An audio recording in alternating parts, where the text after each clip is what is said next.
ఈరోజు ఇక్కడ కూర్చున్న ప్రతి ఒక్కరితో దేవుడు ఇదే మాట్లాడుతున్నాడు. నేను నీకు తండ్రినైతే నాకు రావాల్సిన ఘనత ఎక్కడ ఉంది?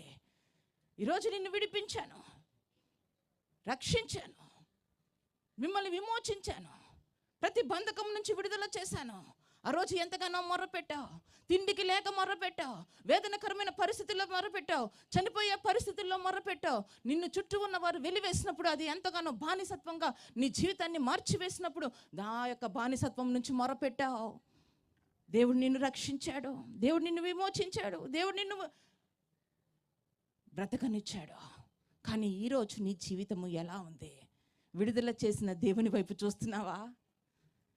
విమోచించిన దేవుణ్ణి ఘనపరుస్తున్నావా? నీ జీవితంలో ఆశీర్వాదాల వైపు చూసుకుంటున్నావు, నీ జీవితం వైపు చూసుకుంటున్నావు, నువ్వు కలిగి ఉన్న వాటి గురించి ఆలోచిస్తున్నావు.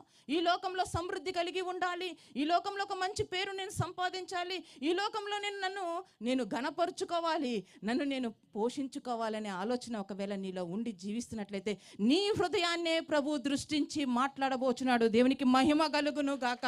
నీ హృదయంతోనే ఈరోజు ఆ బంధకం నుంచి నిన్ను విడుదల చేయడానికి దేవుడు ప్రత్యేకించుకొని నీతోనే మాట్లాడడానికి ప్రభు అయిన యేసయ్య మన మధ్య సంచరిస్తున్నాడు, మన మధ్య నిలిచి ఉన్నాడు. దేవునికి మహిమ కలుగును గాక.